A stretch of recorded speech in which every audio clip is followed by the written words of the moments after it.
কিন্তু কি পরিমাণে হ্যাডম হইলে, কি পরিমাণে তারা আক্রমণ করার ফ্রিডম পাইলে সাধারণ জনগণ, সাধারণ বাইকার এদের উপরে অ্যাটাক করে। এবং সবারই হচ্ছে একটাই কথা, যে এইটার প্রতিবাদ যদি আমরা বাইকাররা না করতে পারি তাহলে আমাদের বাইকার কমিউনিটির কোনো মানেই হয় না, আমাদের বাইকার কমিউনিটির কোনো ভ্যালুই নেই, কোনো পাওয়ারই নেই। এখন এরকম ফিল হইতেছে যে আমি এই মোটরসাইকেলটার ট্যাক্স টোকেন করছি, লাইসেন্স করছি, রোড ট্যাক্স দিছি, রোড পারমিট নিছি রিক্সাওয়ালাদের লাঠির বাড়ি খাওয়ার জন্য, যাদের কোনো লাইসেন্স নাই, ট্যাক্স টোকেন নাই, কিছু নাই, তাদের লাঠি বাড়ির খাওয়ার জন্য আমরা এত পেপার ওয়ার্কস করছি, তাই না? একসাথে হয়ে পুরো শহরে একটা রাউন্ড দেন, জাস্ট দেখবেন যে অর্ধেকের বেশি টেসলাওয়ালারা সব সোজা হয়ে গেছে। আমাদের বিশাল কমিউনিটি আছে কিন্তু ইউনিটি নাই, সবাই আসি খালি এই স্পন্সরশিপ, এই দালালি, এটা লঞ্চ হলো, ওটা লঞ্চ হলো, এটা ভালো বলছে, এটা খারাপ বলছে, এসব নিয়ে। আর এদিকে আপনার ভাই ব্রাদাররা লাঠি চোটার বাড়ি খায়।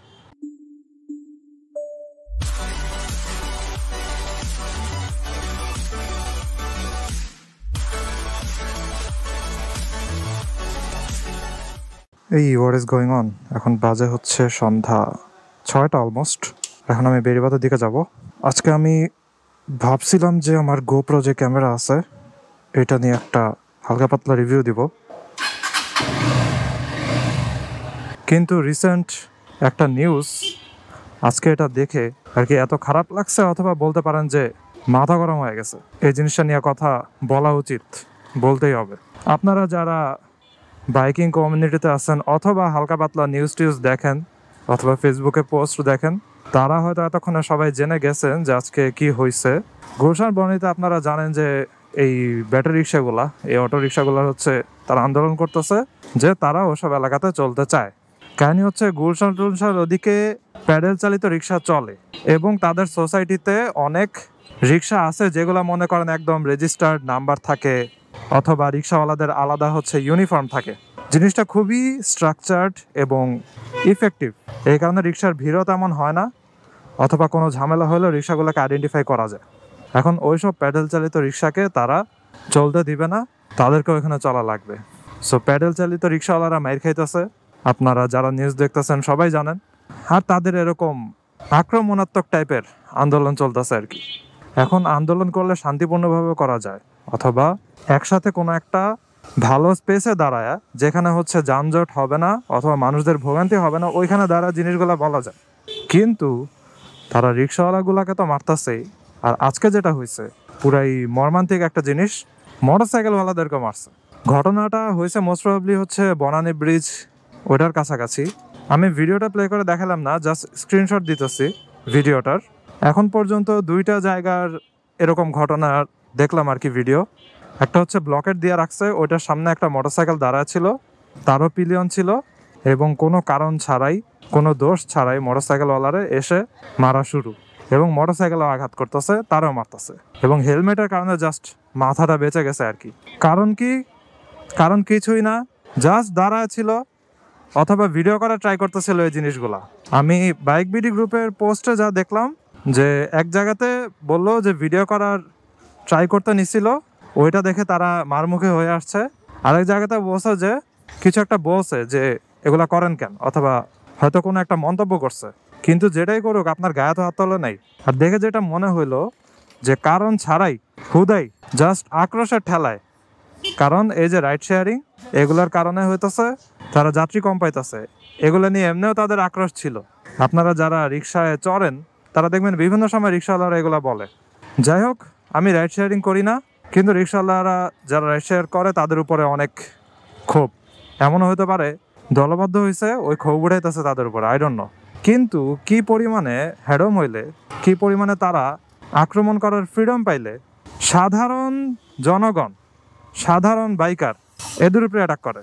এমনি তো অন্যান্য সব রাস্তাতে আপনারা ডেইলি এগুলা দেখেনি, এবং বিভিন্ন মোটর ব্লগার অথবা যারা নর্মাল ব্লগ করে তারাও এই জিনিসগুলা মাঝে মধ্যে দেখায় ভিডিওতে। আমার ভিডিওতে আপনারা অনেক দেখবেন, এবং আমি নিজেও কয়েকবার মরতে নিছি, আমার চ্যানেলেই আছে, এই রিক্সার কারণে। পায়ে চালিত রিক্সাগুলো যখন ছিল তখন তো আমাদের এত সমস্যা ছিল না। তারা যেহেতু স্লো মুভিং ভেহিকেল, তারা নিজেরা একটা সাইড দিয়ে চলতো, আমরা যারা ফাস্ট মুভিং ভেহিকেল তারা আরেকটা লেন দিয়ে চলতাম। যদিও তারা মাঝে মধ্যে উল্টা আসার ট্রাই করতো, তারপরে পুলিশেরাও তাদের উপর অনেক স্ট্রিক্ট ছিল, উল্টা মুল্টা আসলে তখন হাওয়া ছাইড়া দিত। রিক্সা উল্টা করে রাখতো, এই বিভিন্ন জিনিস। কিন্তু এখন এই অটোগুলা এত বেপরোয়া হয়েছে, এত এক্সেসিভ লেভেলের বেপরোয়া হয়েছে, তারা কোনো কিছু তো মানেই না, যে যেমনে পারে যেদিকে চলতেছে। মাঝে মধ্যে নিজের যাত্রীরাই আক্রমণাত্মক কথা বলে, অন্যদের তো দূরের কথা। আর এখন বাইকারদের গায়ে হাত তুললো। এবং আরেকটা যে ভিডিও, ওইটাতে তো মোটরসাইকেলের সামনের পার্ট পুট সব ভেঙে ফেলাইছে, কিটকুট সব ভেঙে ফেলাইছে। এবং যে পিলিয়ন ছিল তার মাথার হেলমেট খুলে গেছে মোস্ট প্রবাবলি, লাঠির বাড়ির ঠেলায়। বড় বড় লাঠি ছোটা নিয়ে আক্রমণ করতেছে তারা। এই হচ্ছে সিচুয়েশন।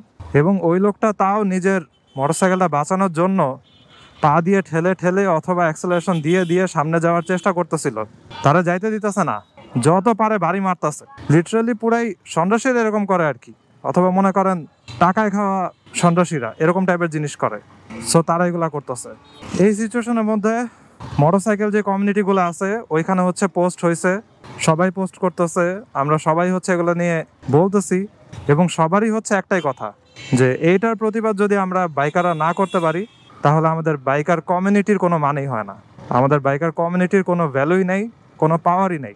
জিনিসটা হচ্ছে বাইকের এবং বাইকারদের উপরে এই যে আক্রমণ হইল, এটার প্রতিবাদে যে বাইকিং কমিউনিটিগুলো আছে, বাংলাদেশের বড় বড় গ্রুপগুলো আছে, বাইক বিডি, দেশি বাইকার অথবা বিভিন্ন গ্রুপগুলা, এরা হচ্ছে শান্তিপূর্ণ র্যালিও করতে পারে চাইলে। মনে করেন শান্তিপূর্ণভাবে একটা মহড়া দিল, 500-1000 মোটরসাইকেল নেমে গেল, নেমে হচ্ছে জাস্ট পুরো রাস্তাটাতে একটা চক্কর দিল বিভিন্ন রাস্তাতে, তাইলেই কিন্তু অর্ধেক সোজা হয়ে যাবে। আর কি আপনাকে মারামারি করা লাগবে না অথবা সংঘর্ষ করা লাগবে না, আপনি জাস্ট দেখা দেন যে আমরা এখনো ইউনাইটেড আছি।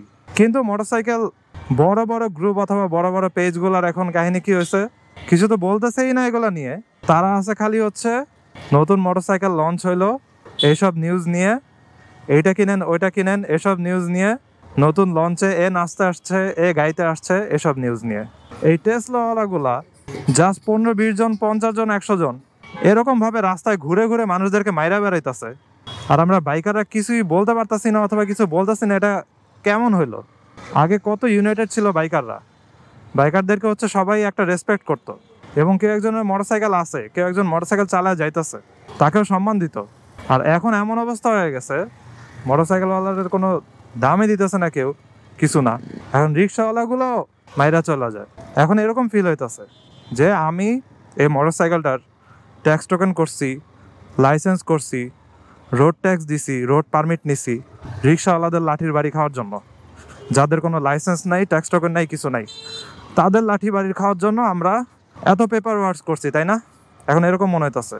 আর যে বাইকার কমিউনিটিগুলো আছে অথবা বড় বড় পেজ, ব্লগিং চ্যানেল, ব্লগিং ওয়েবসাইটগুলো আছে, তারা প্লিজ এগুলো নিয়ে কথাবার্তা বলেন অথবা ইউনাইটেড থাকেন। স্পন্সর অথবা বিভিন্ন ব্র্যান্ড, বিভিন্ন বাইক লঞ্চ, এইসব কাহিনীর জিনিসগুলো আগে মুখ থেকে বাইর করেন, তারপরে আসল কথা বলা শুরু করেন। কি একটা বাজে সিচুয়েশন! ব্যাটারি রিক্সাগুলা, এই অটোগুলা, টেসলাগুলা, এগুলার জ্বালায় তো এমনি চলতে পারি না, আর এখন আমরা এদের লাঠির বাড়ি খাই। এই হয়েছে অবস্থা আর কি। পুরাই ফ্রাস্ট্রেশনের উপরে এই ভিডিওটা করলাম। আমি খুবই সরি যে আমি একটু রাগান্বিত মুডে কথা বলছি, but we need to step up, we need to speak louder. 2 lakh, 4 lakh, 5 lakh, million মানুষের হচ্ছে বাইকার কমিউনিটি। 500-1000 জন কি একসাথে হতে পারবে না? জাস্ট আপনারা একসাথে হয়ে কথা বলেন, একসাথে হয়ে পুরো শহরে একটা রাউন্ড দেন, জাস্ট দেখবেন যে অর্ধেকের বেশি টেসলাওয়ালারও সব সোজা হয়ে গেছে। আমাদের বিশাল কমিউনিটি আছে কিন্তু ইউনিটি নাই। সবাই আসি খালি এই স্পন্সরশিপ, এই দালালি, এটা লঞ্চ হলো, ওইটা লঞ্চ হলো, এটা ভালো বলছে, এটা খারাপ বলছে, এসব নিয়ে। আর এদিকে আপনার ভাই ব্রাদাররা লাঠি ছোটার বাড়ি খায়। প্যাথেটিক, পুরাই প্যাথেটিক সিচুয়েশন। তো এতক্ষণ পর্যন্ত আমি জাস্ট বের হওয়ার আগে দেখলাম যে বাইক বিডি পেজে হচ্ছে একটা পোস্ট করছে যে বনানীর ওই ঘটনা নিয়ে পদক্ষেপ নেওয়া হচ্ছে অথবা পদক্ষেপ নেওয়া হবে। তো আশা করি ভালো কিছু আসবে এখান থেকে, এবং আশা করি আমাদের এই শহরের অথবা এই দেশের এই আজাইরা টেসলা পরিস্থিতির উন্নতি হবে। যাই হোক, আজকে ভিডিওটা এখানে শেষ করে I hope you guys like this video, and if you are watching me for the first time, you can kindly subscribe. তো see you in the next one. সবাই ভালো থাকেন, সাবধানে রাইড করেন, টাটা।